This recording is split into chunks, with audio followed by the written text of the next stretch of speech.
This is House Planning Help episode 105. Hello, I'm Ben Adam Smith, and this is the podcast for you if you're an owner, builder, or someone looking to renovate a property. I'm exploring what houses we should be building in the 21st century. My personal goal is to create an energy efficient home before I turn 40 in August 2016. Coming up in this session, my guest is Bob Prewett, director of Prewett Bizley Architects. We're looking at setting energy targets. How far should you go with a low energy retrofit? I'm going to kick off that conversation in a few moments, but I thought I'd do one more reminder for this. It happens every November. It's the International Passive House Days. It's just an opportunity to go and explore a passive house, particularly if you're right at the beginning of your journey, you're wondering what to build in terms of houses. Well, this is your chance because it takes place all over the world. And even a couple of episodes ago when we were chatting to Jeff and Kate Tunstall about Denby Dale Passive House, they were saying this was the clincher for them. Just go and visit a passive house, feel that environment, understand the savings you're going to make, ask any questions that you might have.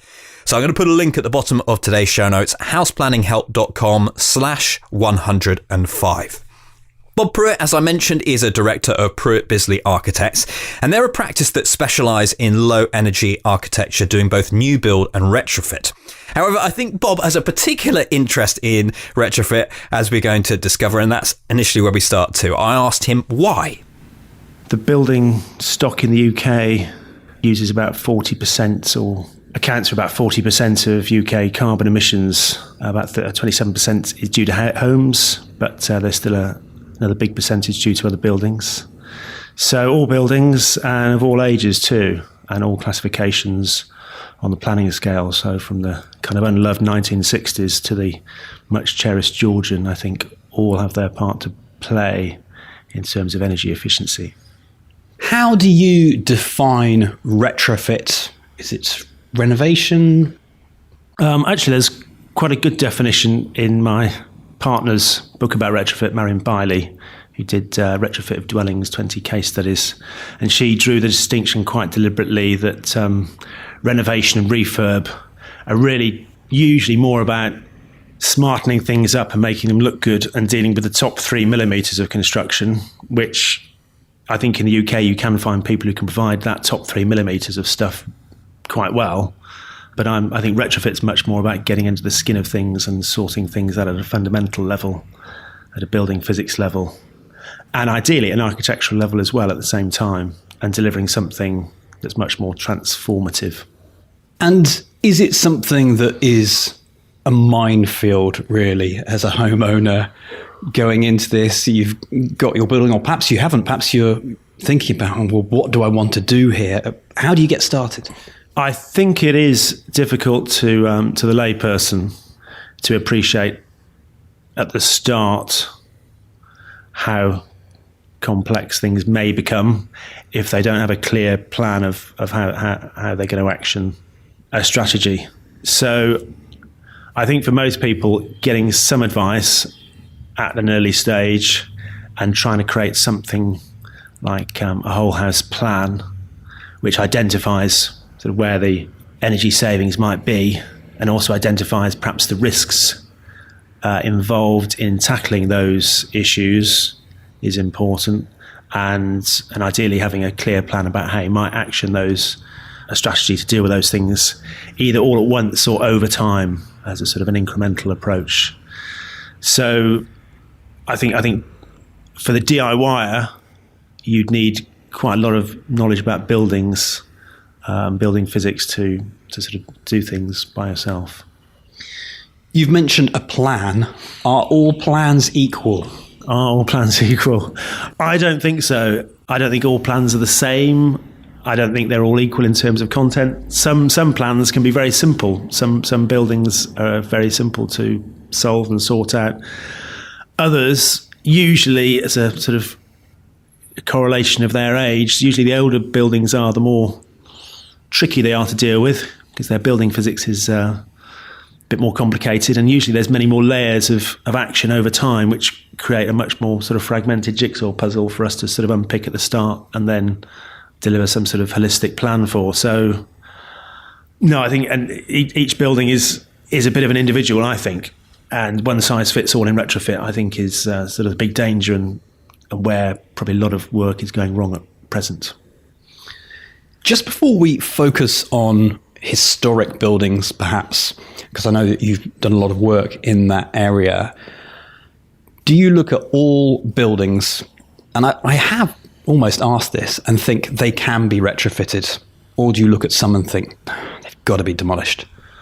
I remember being asked if listed buildings should be retrofitted a few years ago, and I thought at the time probably not, because there's not so many of them. But since then I've changed my view on that, and I think actually many listed buildings should be retrofitted, whether they're Georgian or 20th century or whatever. But I think there are some buildings which, when one finds they're in such poor condition, then demolition might be an option. But I think that's probably a sort of very much a minority of buildings. But I'm sure they exist. We've not found any yet that we thought should be torn down completely. But sometimes we'll take a significant lump off a building if it's in very poor condition and sort of rebuild sort of rear extension. So those sort of incremental additions are often sort of very poor construction and are better being started from scratch. And I'm going to raise the topic of money here at this stage, because you're going to need a lot of money to get going on this and to make sure you can come out the other side. I think it's not for the faint-hearted, either in spirit or in finance. So I think deep, low-energy retrofit is always going to cost tens of thousands of pounds. And I don't think there's sort of any sort of two ways around that. But, you are putting into a building usually, the thing which has been left out, which is normally insulation and sort of good windows and so on. So there is a whole load of stuff which you just can't avoid paying for. And that's where most of the money is. But the upside is the transformative effect that it has in terms of quality of life. And while I appreciate not everybody in Western society could afford a deep retrofit, I think probably a lot of people could, and it's about prioritising where one spends one's money. Before we dig into it, there is a historical angle too. So where is this balance? And I know it's something that affects you in your practice of deep retrofitting and not ruining the building at the same time. I think the balance is about understanding the quality of the building you have at the start. And I suppose at present I'm slightly nervous about some of the work being done to late 20th century buildings, where there's sort of a feeling that this architecture is so bad we can't possibly do anything worse to it, and actually carrying out quite poor quality work to those buildings, which in some cases I think does make them worse actually, and you've spent a lot of money getting there, and I think that's a real waste of money. But yeah, understanding what the quality is of the building, and then I think designing and planning very carefully to not upset that balance, either in building physics or either in sort of architectural quality. So planning how you line buildings with internal wall insulation can be done very sensitively. It can be done and even add architectural character, I think, but it can also be done very carelessly. And there's a sort of a whole bunch of evidence emerging at the moment of really poor quality external wall insulation on properties of all eras. And it's just done so ham-fistedly, partly because retrofit's usually a design-free zone, that whatever the quality of the building there was before, it has been made worse, certainly in terms of visual terms, and often in terms of building quality, in building physics. So letting in moisture and trapping moisture, in particular, are sort of some horrendous building defects which are emerging from thoughtless and careless retrofit. And retrofit, which has been done on the cheap to try and save money, but ultimately costing somebody a load more money in the end, because taking stuff off and retrofitting again, that really is an expensive business. And I think we do well to look at Germany and how they've proceeded slowly over time, just doing generally good quality retrofit, and always sort of spending the money up front and doing it house by house rather than trying to do 1,000 houses badly or cheaply. What's interesting about Germany is that in some respects they seem to just go for it in terms of not being afraid to make these upgrades, whereas in the UK I think there is more caution, perhaps because we worry about that history. I think there's caution from all angles. There's caution from will we lose our heritage? There's caution of will it cost us too much money? And I think we often end up doing things which is a sort of compromise, whereas I think perhaps countries like Germany still have a confidence about the future and progress, and a belief that just doing things well now is an investment for tomorrow, sort of a sound kind of financial head, and also accepting that our environment will change over time. It should change over time, and it should reflect the culture we live in. And the culture we live in now is one which has the spectre of climate change hanging over it. And I think for that not to be reflected in what we build would be quite perverse. And that's something, I spend quite a lot of time debating with planning officers.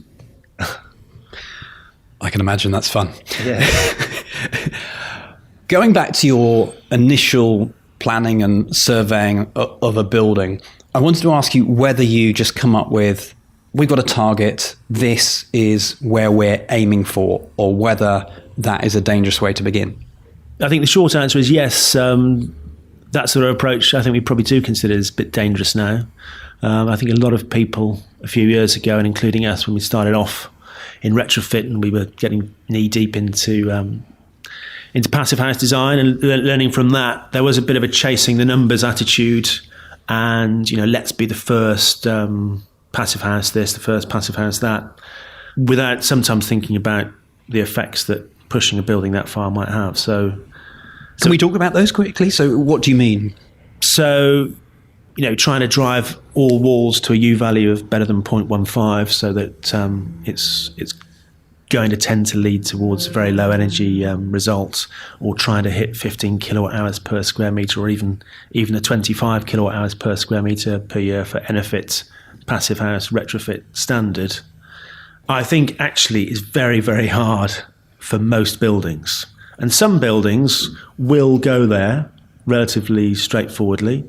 Certainly my own house, which we're hoping to retrofit later this year, I think will eventually get there without being pushed too hard. But buildings with a different sort of form or a different construction, solid wall buildings and historic buildings are going to probably not want to go there. And I think we're interested in taking the building to where it's going to sit happily, and that might be a little bit higher. And so we speak about between 15 kilowatt hours per square metre per year and 40. And we think that actually most buildings will probably sit somewhere in there, and the retrofits will be probably towards the 40-ish kilowatt hours per square metre. But that's, there are no rules, and each building will find its own place. Well, of course. So I like that idea, but then I also like the idea of saying, well, look, every time we do an upgrade, we're going to hit this energy target, and over time things go down. So can you explain your way of looking at it? I think it's just because I don't really quite understand the examples, and we are just talking about this, so it's going to be difficult, but maybe you can try. Certainly most buildings, if they don't have insulation in and they don't have good quality windows, then I'd expect most buildings to easily achieve, say, 60% energy reduction, and perhaps going up to 80 or even 90% in some cases. So that's sort of the range that I would expect to work in.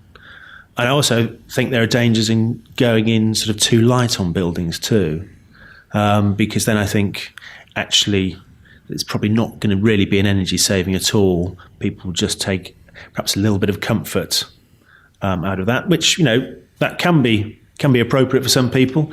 Certainly people who are elderly or who need better comfort, then there's a logic in that. But in terms of energy saving, taking a building to a holistic whole whereby you're dealing with insulation well, you're not leaving in loads of cold bridges, you're dealing with airtight as well, so that you're not building in sort of interstitial condensation problems, you're dealing with the windows at the same time as you're dealing with walls and roofs and floors and so on, then actually as soon as you follow that kind of holistic, joined up thinking approach, you're probably going to be in the territory of at least 50% energy savings, I would have thought.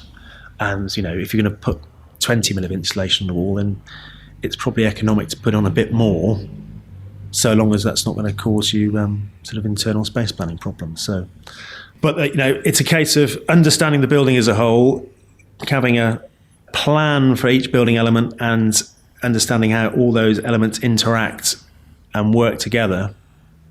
And that's the most important thing. And I think the outcome of that will probably be quite deep energy savings. But not saying at the start, I'm going to aim for 90% energy saving so that I can sort of, do at least as well as Kyoto. I think that's a bit wrong-headed. Some buildings will be predisposed to very high energy savings. Some will be predisposed to doing, a bit less. I'm in a situation where I want to build a new house, but I'm struggling at this stage to find land. It's been very frustrating. And I think if I was more flexible and could move somewhere else, that'd be fine. But is there a case of move into a building and retrofit it regardless, or looking for a building that in some sense you think this is going to work and it's not going to cost me the earth? I think if you're looking to end up with a house that's a low energy house and a high comfort house, then certainly buying a site and building it from scratch will probably lead you to the sort of ultimate result and sort of perhaps the most satisfactory result. But, like yourself, because I live in London, I was hoping to do the same one day, but actually just gave up looking for a piece of land because there's a million small developers doing the same thing, and there's no way I was going to be able to compete with them. So we knew from the start that we'd have to look for an existing building. And then I think for us, there were two factors which led us to the property we built. One was, what can we afford? So that's a big driver for most people in London, most people in the UK, full stop. But we were strategic about the building that we were going to buy in terms of, would we have freehold? So, if we've got freehold, then we've got rights to fit external wall insulation probably. Are we buying something which has got planning restrictions? So we looked at some amazing houses, but then found out very quickly they were listed.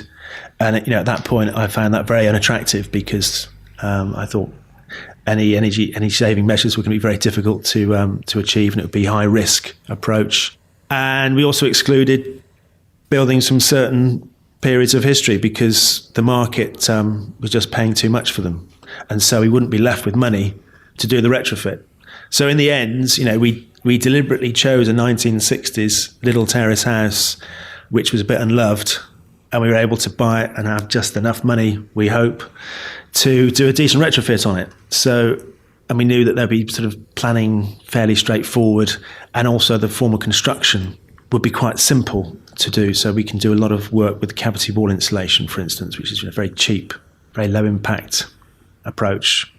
So we're hoping to do the whole project in a shorter period than I'd normally expect. So yes, I think if low energy is your goal and you're looking at buying existing buildings, then finding the right sort of target and being quite strategic about that is something you probably should be thinking about.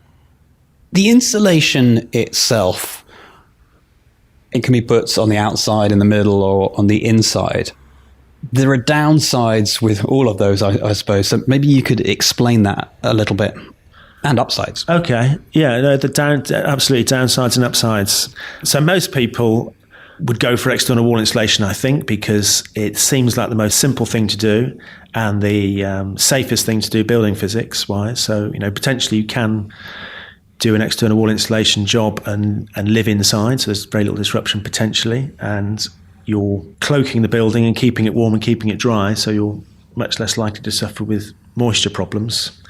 But, the big but about external wall insulation is if you're a terrace house, you can only go up to the boundary and you end up with cold bridges left over through the party walls. If you're a terrace house or a semi-detached, there may be planning restrictions because you're going to change the look of your building. So EWI, external wall insulation, has a lot of advantages, but its main drawback is it completely transforms the building architecturally, and that may be something you don't want or the planners don't want. So that's the sticking point with that one usually. Internal wall insulation, which is the complete opposite, obviously has very little effect on the outside, so is planning very easy, but it probably means you have to move out of those rooms or possibly out of the whole building while you're doing it. It may mean taking off all the plaster and replastering and putting on layers of construction, so it can be quite slow and time consuming. That may affect other things like services, electrics, water pipes, heating pipes, ventilation pipes, the whole gamut of things. Insulating around joist ends is sort of a bit of a bête noire in the retrofit industry, and there's lots of sort of risks and pondering goes on as soon as you do that. And then as soon as you come into any junction like a window, then you're thinking about, how do I get a cold bridge-free junction on those sorts of things. So there's a whole bunch of hidden stuff, I think, which comes along with internal wall insulation. And then there's sort of the middle ground. If you've got a cavity wall, so sort of later 20th century stuff, then filling the cavity may be a good option. But if you're on the coast facing direct to the sea, and you've got porous bricks or bad pointing, then cavity wall insulations may be a big problem. So, and not always just taking the word of the installer that your wall's suitable for cavity wall is, I think, an important thing, and to think about that carefully. Incidentally, I mentioned my own retrofit will be using cavity wall insulation, but we're very clear that we'll open up those walls and clean them out before any insulation goes in. I'm trying to visualise that in my mind. How would you do that, without taking down the whole wall? We've got to do the roof anyway, so we'll take the copings off the top of the wall so we can see straight down, and we can potentially pass sort of brushes down the wall. And then at the bottom of the wall, on the inside, we can take out a few bricks every metre or so that we can blow out any sort of debris that the last builder's left or that we end up sort of cleaning out. So and that would really help. For me, it would mean I sleep very well at night, knowing that I'm not got a sort of building defect ready to happen, or a cold bridge due to loads of rubbish at the bottom of my cavity wall. So I think it's about partly just doing a job well, clearing up after somebody's mess from 20 years ago. Might not be a problem now, but maybe a problem when you fill it with insulation, and eliminating any potential sort of cold bridges, which we don't want, because we're going to spend money. So let's make sure that we don't build in problems or little defects which undermine that. If we're coming to do this as clients, I think that one of the core issues of putting all this money in is, how do we know we've got someone who really understands all of this and is going to do a good job? Because it's not necessarily just the architect that's helping you, it's the contractors who are in, and we're all going to be doing this slightly blindly. Sure, and I think at the moment it's very difficult for clients and homeowners to know who to trust, really, because it's an emergent part of the construction industry. There's no proper guidelines or protocols or qualifications. I mean, one thing I'm involved with an institute known as CORE, the Centre of Refurbishment Excellence in Stoke-on-Trent.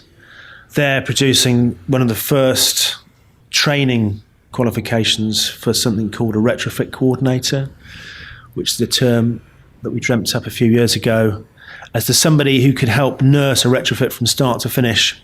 They might not be an expert in every stage, but they'd understand how all the stages interlink, and they can provide continuity to, one of the main problems in retrofit and even general construction is the lack of continuity from initial sort of inception to handover and completion at the end. And it's a very fragmented process.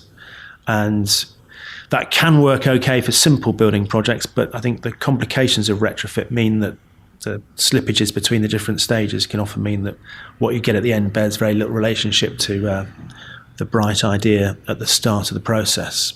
So the coordinator, the retrofit coordinator, is hopefully that somebody can help join the dots and make for a much smoother process, and somebody who understands kind of the interactions and interdependencies between different things in different parts of the process. So that's an initial sort of bit of light at the end of the tunnel. But yeah, I think as a homeowner, asking lots of questions. If you don't understand, ask more questions, and employ some sort of professional throughout the process. And they might be an architect, or they might be a retrofit coordinator, they might be both of those things at the same time. But having somebody who you trust and who gives you sort of good, clear answers to your questions and keeping them on board from start to finish is a start, at least. You could do far worse than that. At this stage, perhaps you could give us an example of a retrofit that you've done for one of your clients. Well, one of our first deep retrofits was for a project in Hackney. Actually, we still call that the 80% house, although percentages are things which I'm sort of less bothered about now, as I said earlier on. And that was a sort of classic Victorian 3-storey terrace house in a conservation area. So it had all the sort of planning issues associated with it. It had lots of sort of building physics questions, which we were wrestling with at the time, about moisture in walls and joist ends in walls and so on. The great thing about it had a client who understood a lot of those issues himself and who just wanted excellence. And ultimately, every choice we gave him sort of a good choice or a better choice. He'd usually elect to go for the better choice, and he ended up with a really great house. It cost him almost nothing to run. It's always 20 degrees in there. The air's always super fresh. So he ends up with a lovely house. But yeah, he invested a lot of time and a lot of money and a lot of trust in us actually at the time doing that. So I think that set us on a track, and that project we learned a lot about the pitfalls and the dangers as well as the upsides, and it sort of taught us about how we might sort of go about different future projects too, in terms of setting up the right processes. How have you improved? You talked a little bit earlier in terms of your philosophy has changed a bit, but anything else, any other learnings from it? I think one of the big changes we've made is, in terms of process, is doing quite a lot of work right at the start. So feasibility studies, to most architects, are sort of perhaps get some rough plans and some tracing paper and test some sort of planning options and look at layouts and square meters and that sort of stuff, which is all important.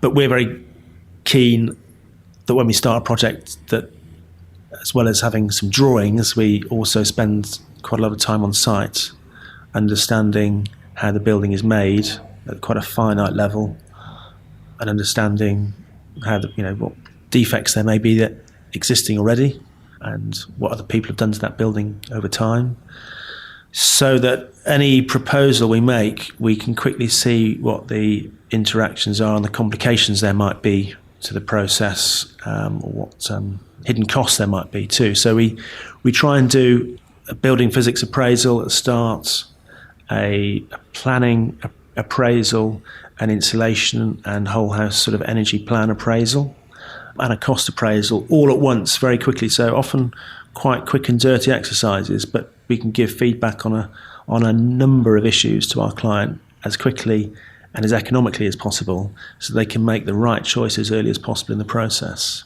that we don't end up getting planning approval for a scheme which we then actually realise doesn't work very well.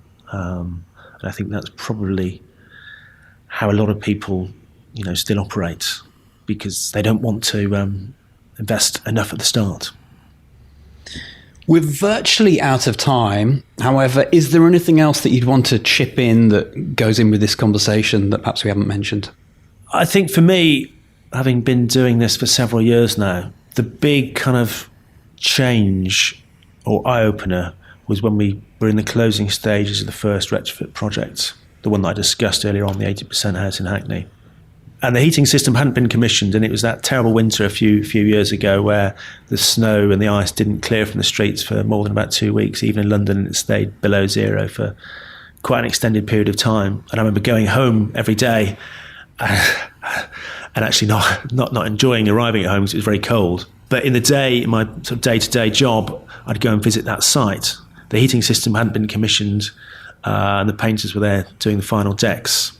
And just their radio and a couple of halogen lights was pretty much heating the whole house to about 18 degrees, and they were in T-shirts. And just the quality and environment, even then without all the systems running, was so much better than my own home, that I thought, well, okay, the energy stuff is great, and it's about ethics and it's about climate change, but this is just a completely different environment. This is a better environment than most buildings I've been into in my life. And that for me was kind of the crystallizing moment, and why we sort of continue doing these projects in the office, especially because I think it's just such a big difference, and it's something you can't put in a photograph or even on the radio, but it's something you can only feel. But if you do it really well, you just get this amazing quality of life, or amazing quality of environment as a backdrop to your life. Bob, thank you very much. Okay, thank you. Head online to see today's show notes, which include a summary of the key points, also photos, including the Hackney project that we talked about, some of the detail too, links to Prewett Bizley. You can leave a comment at the bottom of the show notes. It's houseplanninghelp.com/105 for this episode. We're also hoping to do a second part, although this will be completely different. This will be on new build and using a case study that Bob's business partner, Graham Bizley, a fantastic rural passive house. In fact, I've just decided at this moment that we will put in the video that we made about it for the UK Passive House Awards. I think this is one of my favourite new build constructions, and we're hoping to use that as a case study and ask Graham about some of the ins and outs of that project. That coming in another episode. My call to action today, actually sticking with new build, because our premium resource, The Hub, opened up a few weeks ago. It's all about new build. We have to concentrate somewhere to begin with. Hopefully one day we'll be able to cover retrofit as well. But if you'd like to become a member, we've got some free courses on there. For example, like this one, probably stage one if you're looking to build a house, is where do you find your land? Have you got it yet? Well, we put together a comprehensive course outlining some of the simplest ways, which I've tried and completely failed on, and I'm hoping to go in depth. This is never definitive. We'll keep on adding or taking away according to how we think the information is best teaching you. So we got some of the more time-intensive ways, which can also save you money too. So if you want to check out the free course on finding land, you need to head to the Hub, houseplanninghelp.com/hub. There's lots more as well, but you can go and take a look. That is where it all begins. So that's me done for another day. Thank you so much for checking out the podcast. Really appreciate you being there. And the House Planning Help podcast is produced by Regen Media, content that matters.